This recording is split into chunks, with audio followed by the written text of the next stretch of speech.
Hello, everybody. This is Danny from Deep South Homestead on Porch Time today. I am not on porch.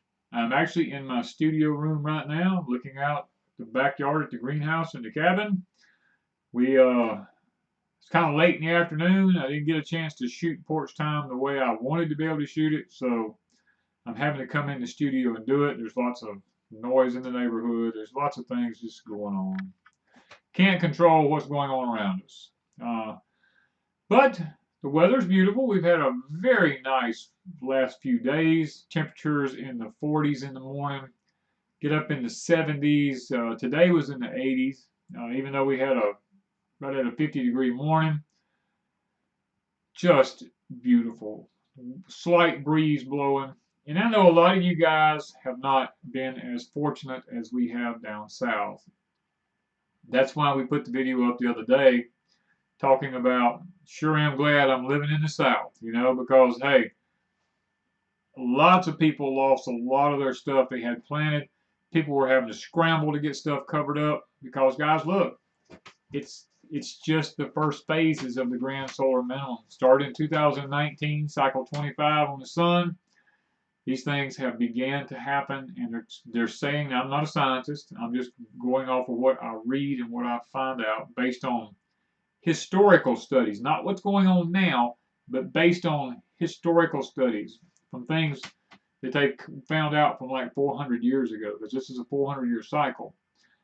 And it has left us for the next 15 years, they're saying, the weather's only going to get more wacky and worse. And it's being blamed on everything in the world. It's just a natural cycle. Empires rise, empires fall. We've talked about this over on Patreon. We talked about it on YouTube here. And guys, it's leading us in a position now where everything's beginning to crumble. The food system's beginning to crumble. Everything, and it's being blamed on COVID-19. COVID-19 was like I don't know what you call it. It's like the means to be able to say, oh, it's not the grand solar minimum. It's COVID-19 that's causing this. Guys, really and truly, let's just be honest. It's the grand solar minimum that's taking place. Now, I'm not a conspiracy theorist or anything like that. I've done my research on it. I've studied past historical studies, the cycles of the sun and stuff like that. And like I said, I'm not a scientist. I only know what I can figure out, and it's definitely showing that we're going into this really weird phenomenon. Weather anomalies. Now, a lot of the weather anomalies are man-made. I do get that. There's alternations in the weather going on.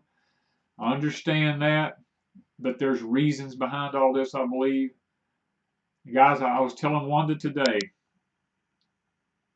I'm just sitting back waiting for some sort of a massive volcanic eruption or something to blow ash up into the air to cover our skies where the sun doesn't shine through at all and put us into an even colder temperature, because that's what happened in 1815, when we had the year without a summer, and 1816.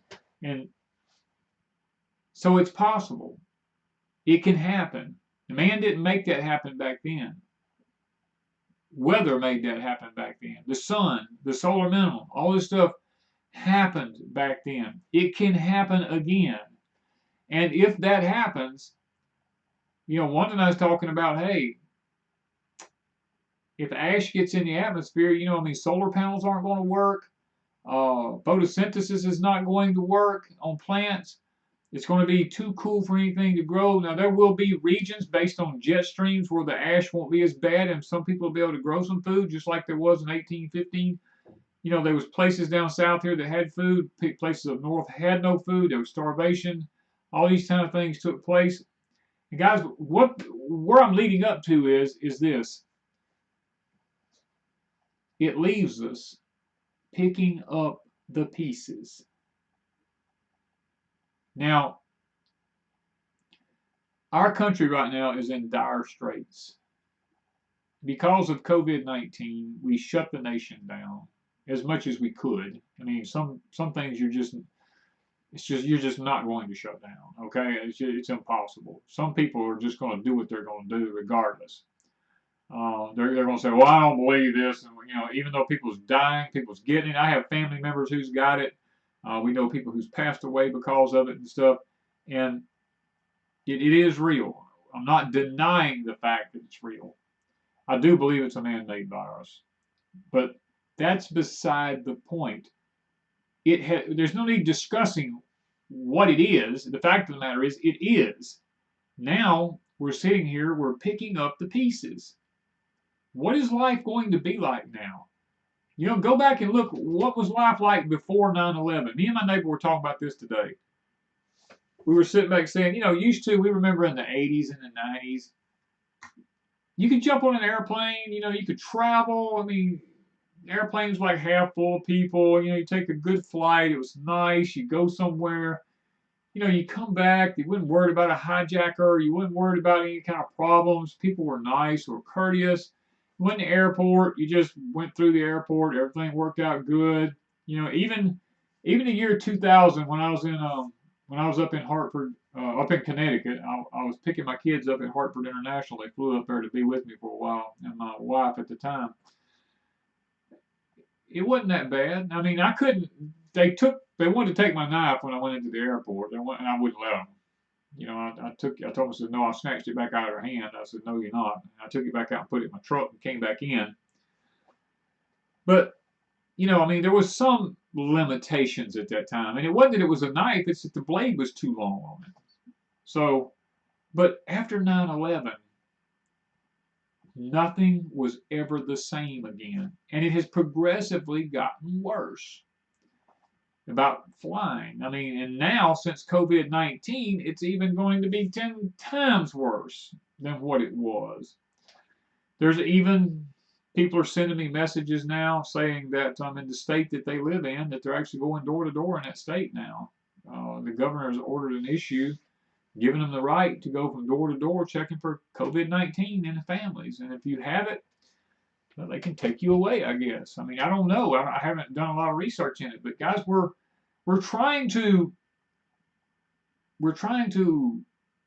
open the country back up, get it back going. Well, you ever heard the expression "a day late and a dollar short"?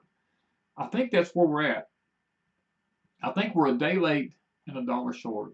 We're trying to open a nation back up and get it back running. It's like, I know you probably don't know anything about this, but it's like these big giant diesel train engines. These things, whenever they get them running, they leave them running for sometimes years at a time. And if they ever shut one down, they're so massive, it's hard to ever get them started back up again. So sometimes I've seen them sitting out idling sometimes for 6 months at a time, just sitting there idling. They don't even turn them off. And that's where we're at as a nation. It's when you take something as large as America and you try to turn it back on, we're going to have problems. It's not going to be good. It's not going to work right. Nothing's ever going to be like it was. There's always going to be problems. Somebody asked me today when I had to go to the feed store today to pick up Wanda a bag of chicken feed, and the guy at the store said, "Danny, do you think COVID-19 will ever go away?" And I told him, I said, "Sir, I'm gonna be honest with you. No, I don't believe it'll ever go away. I think we'll learn to live with it. You know, I believe that it's going to be here from now on, simply because I think what is going to happen," and I told him, I said, "Just to be honest with you, I think what's going to happen is it's going to weed out the weak, and only the strong will survive. Anyone with compromised immune systems, year after year, will always have to worry about another strain of COVID-19. And that's so sad. It is. And they're going to push over this vaccine to try to be able to say if you get vaccinated that it'll cure it. It's a virus, guys. You can't get vaccinated for a virus. Viruses mutate, you know. So we're picking up pieces. And Wanda and I were talking this afternoon, and she said, "Danny, you know," she said, "your life has been amazing. The things that you've had to endure." and yet you're still here, and you're still doing what you do. And I told her, I said, you know, I said that's a very pretty valid point.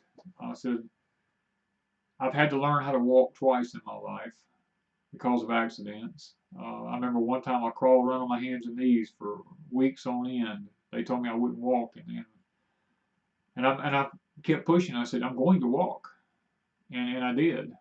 Now I was never able to run and I still can't run to this day, but I persevered and I got through that. And then I've lost everything I owned twice in my life, but yet I didn't give up.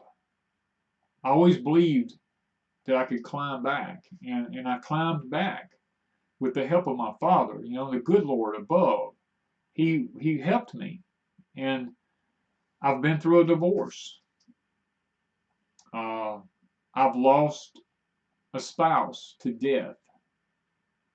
You know, this is not a video about pitiful me. I'm just telling you some of the things that I've faced. I had a car wreck in 1977 that I was supposed to die in, and they didn't look for me to even live. You know, they only gave me just a very slim chance of even pulling out. But yet God had other plans for me, and then I've been broken up so many times in my life. I've broken most of the bones in my body, and yes, I've lived a reckless life. You know, I always lived on the edge. And I used to say, people used to tell me, you shouldn't tempt God. And it bothered me for a long time. You know, I was like, I don't think I'm tempting God. I've always been the kind of person that lived on the edge. And then one day God showed me in James chapter 1, verses 13 and 14, where it says, let no man say when he is tempted, I'm tempted of God, for God cannot be tempted with evil. Neither tempteth he any man, but every man is tempted when he's drawn away of his own lust and enticed.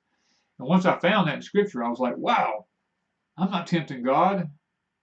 I'm just being lustful, you know, and it just gave me a new breath of life to realize that everything that's been happening to me wasn't the fact that God was tempting me or that I was tempting God. And then once I lost my spouse, I had messed my neck up years prior to that. I broke my neck, and I lost my spouse, and I didn't have any income at the time. I had no way of doing anything because I'd been a caregiver for a cancer patient for 6 years, and I had to shut my companies down, and it basically bankrupted me. And I had no income. But then I met Wanda, and Wanda and I eventually got married. Well, Wanda and I spent the first 2 years of our marriage with zero income.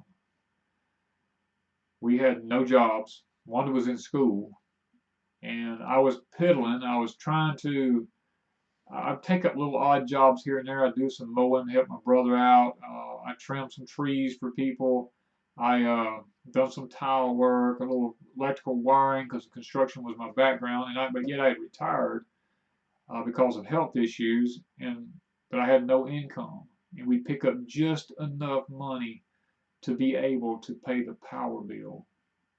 And we picked blueberries at my parents' blueberry farm, and we sold them through a broker to pay our land taxes and our power bill for a year. We saved the money so we could have it to pay our land taxes and pay our power bill for a year. So at least we had electricity and we had our land taxes paid. Food was something that we raised.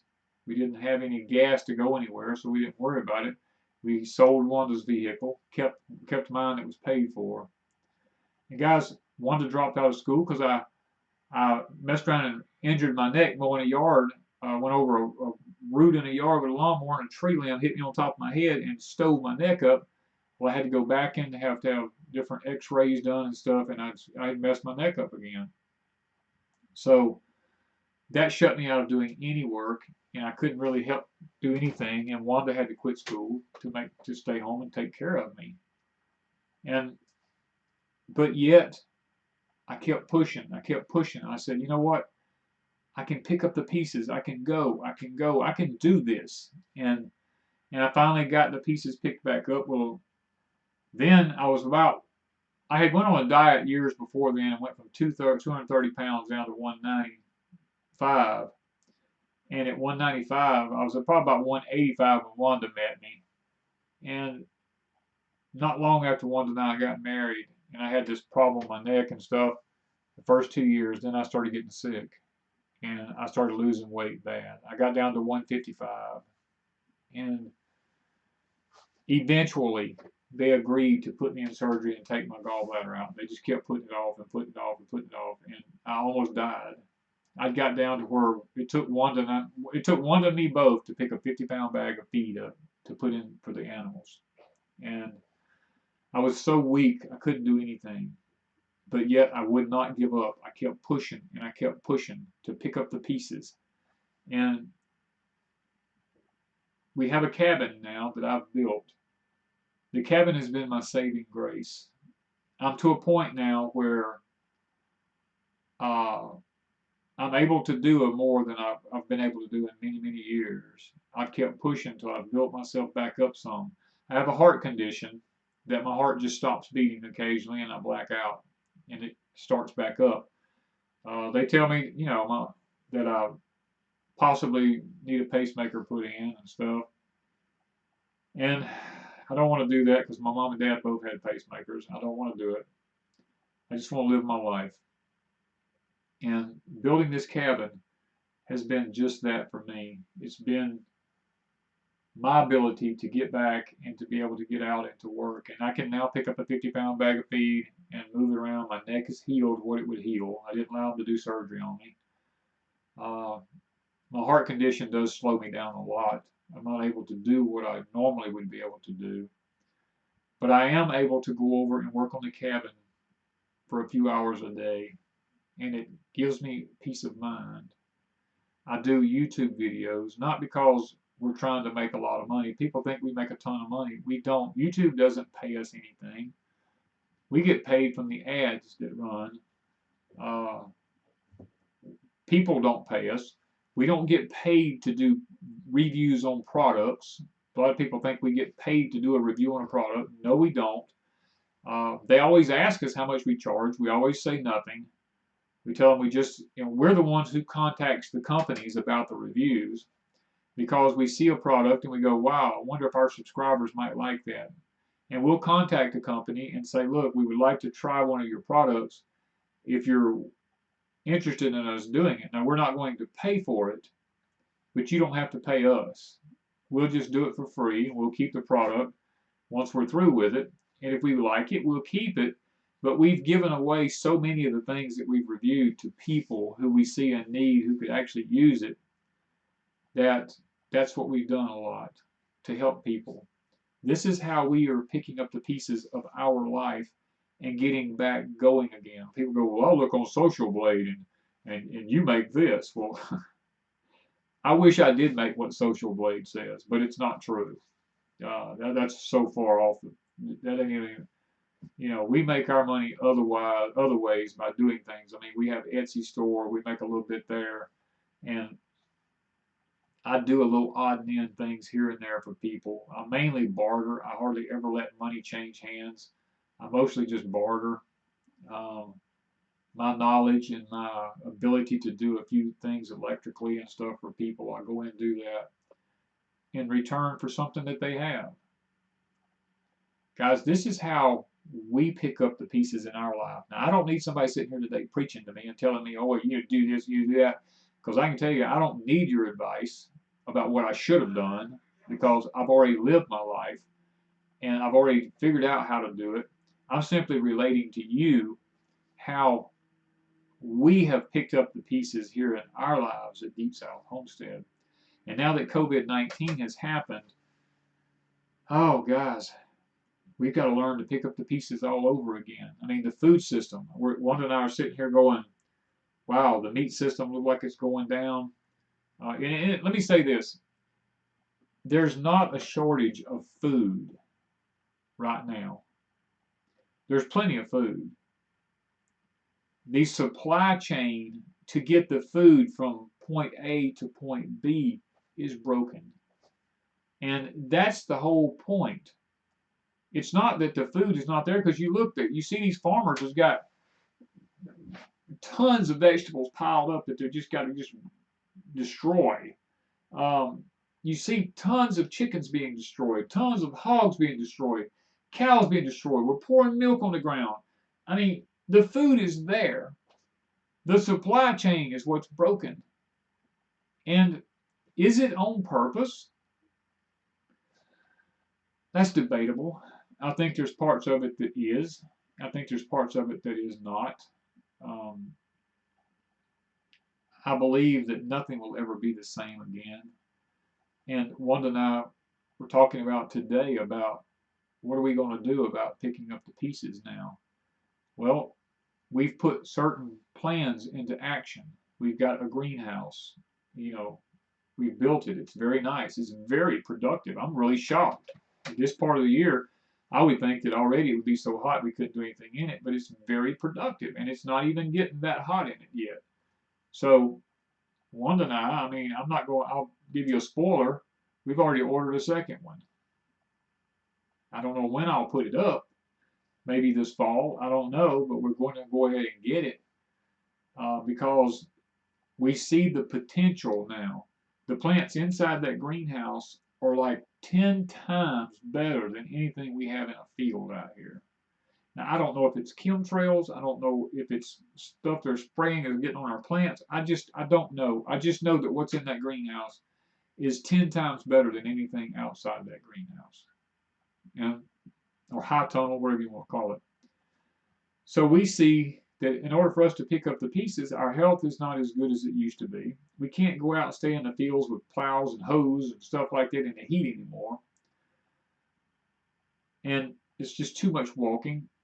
So for us to pick up the pieces means to make our food source easier for us to do. And greenhouses or high tunnels, what you want to call it, would be that way for us, for our vegetables and stuff. So we don't have to come up with lots of money to buy vegetables. And then we have our animals that we raise. That's our meat source, because I do see in the coming future shortages on meat. And if there's not shortages, then you better have a ton of money, because what's out there is going to be really expensive if you get real meat. Lots of it's not even going to be real meat. It's going to be lab meat. So, and I'm not eating lab meat. So my point in all this whole video is pick up the pieces. Be wise about what you're doing to pick the pieces up. Wanda and I are trying our best to use what wisdom we have to pick the pieces up in our life. We've learned to do it physically, and we've learned to overcome obstacles that we've faced in our life physically. Now we're learning to overcome obstacles in our life economically. We're learning to implement things in our life, especially as we get older and our health is not as good anymore.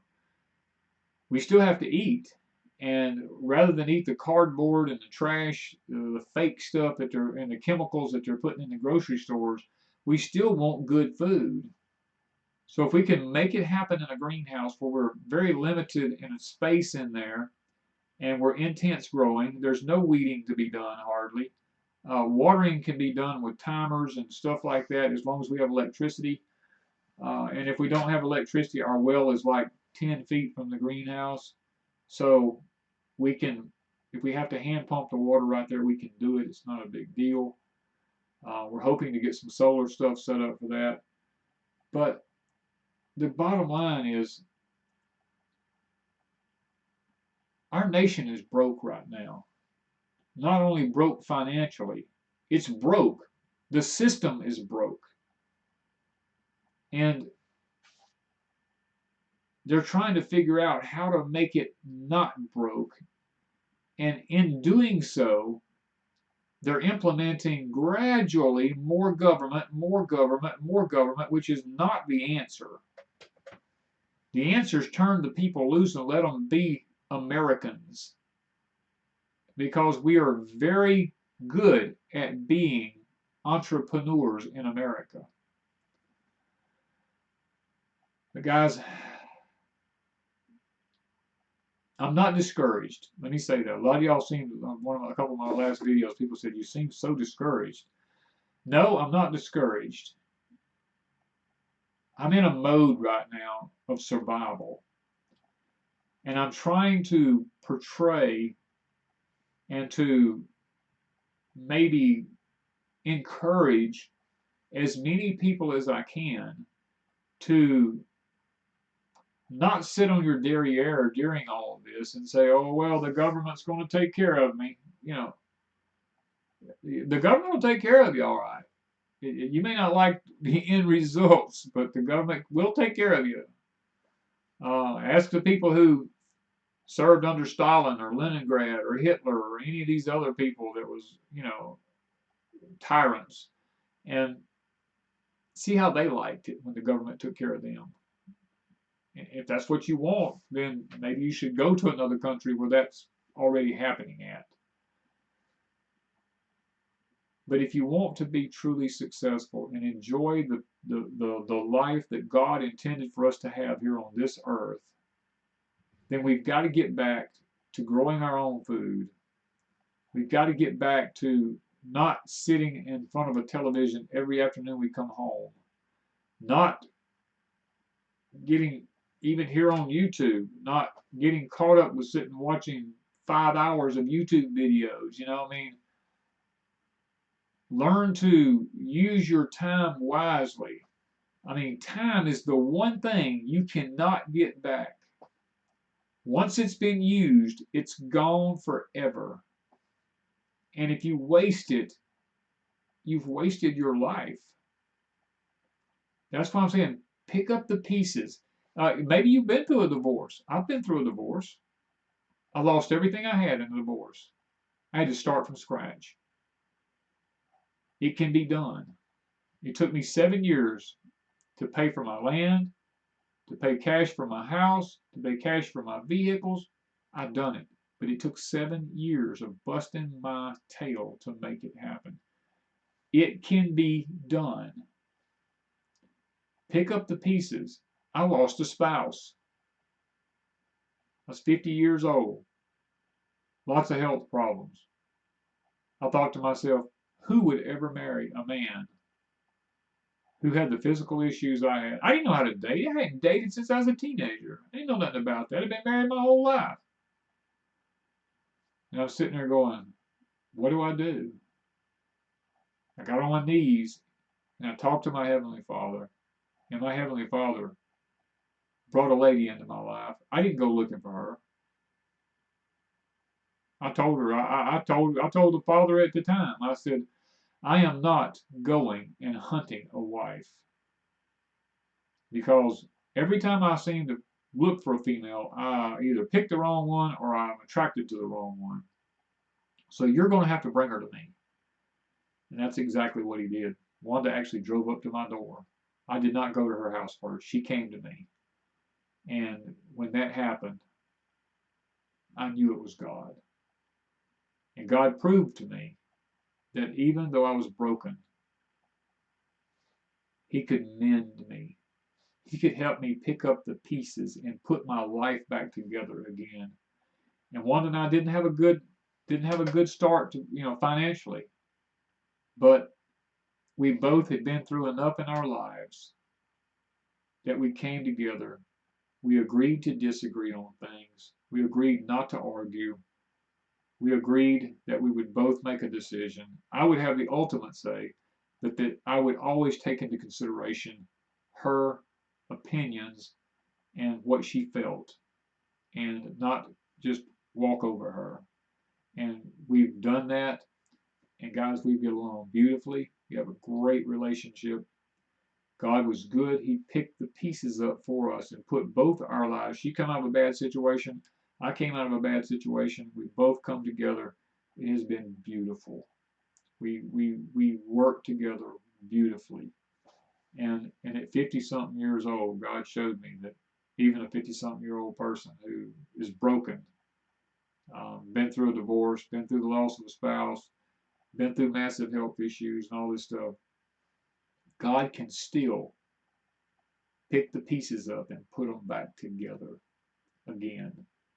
And even with this COVID-19 thing that's going around in our country, and the fact that our economy's broke, our food supply chain is broke, all this stuff is broke. Guys, it's up to us as individuals to pick up the pieces, be responsible for our own life, and to make it happen for us and for our families. You know, I hope today, literally I do, my prayer for today is that it has been maybe encouraging to you, because I feel like there's somebody out there that needed this.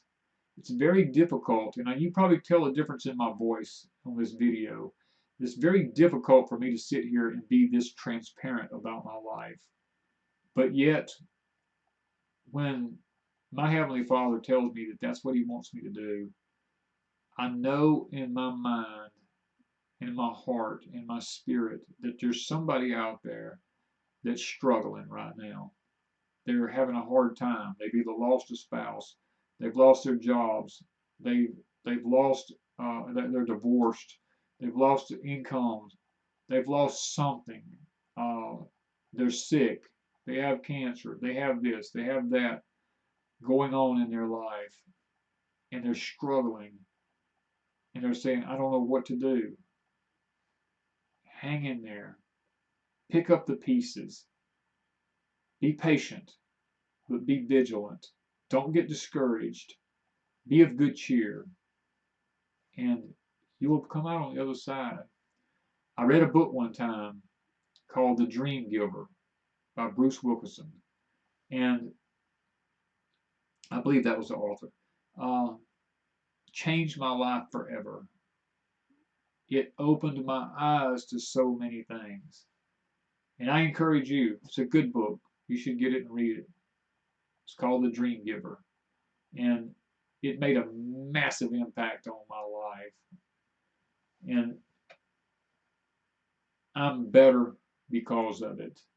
And today, do I have my struggles today? Yes, I have my struggles. Every day, I have my struggles. I deal with a heart that stops on me probably 50 times a day. You know, I deal with post-traumatic stress disorder. Um, I always have things that are bothering me on a daily basis. The economy, things that's going, I have no control over it. But how are we going to get through it? You know, how are we going to pick up the pieces? I got a wife that I have to take care of. It's my responsibility to see to it that she's cared for. She's my queen. She is my life right now. And it's my job as her spouse to make sure that she's taken care of. It's not her job to make sure I'm taken care of. It's my job to make sure she's took care of. And I struggle with those things daily, seeing what's happening around us. And I'm trying to make wise decisions. So what I'm saying to you is, don't give up. Keep persevering. Hang in there. There's the song, after the storm clouds pass, the sun shines brighter after the storm clouds pass by. And that is so true, that once the storm is over, the sun shines so much brighter. There is daylight at the end of the tunnel, guys. Doesn't matter what your physical conditions are. It doesn't matter what your mental conditions are. It doesn't matter what your marital conditions are or financial conditions. There's always hope. Don't ever give up. Keep pushing. Keep pushing. You'll reach your goal at some point if you just keep pushing. Guys, I know that today's not been a normal porch time, but it's been a necessary porch time. So I hope that it's encouraging, and I hope that you've enjoyed it, and I hope that it's been eye-opening to you in a way that can bless your life and can help you at the same time. So thank you guys from Deep South Homestead.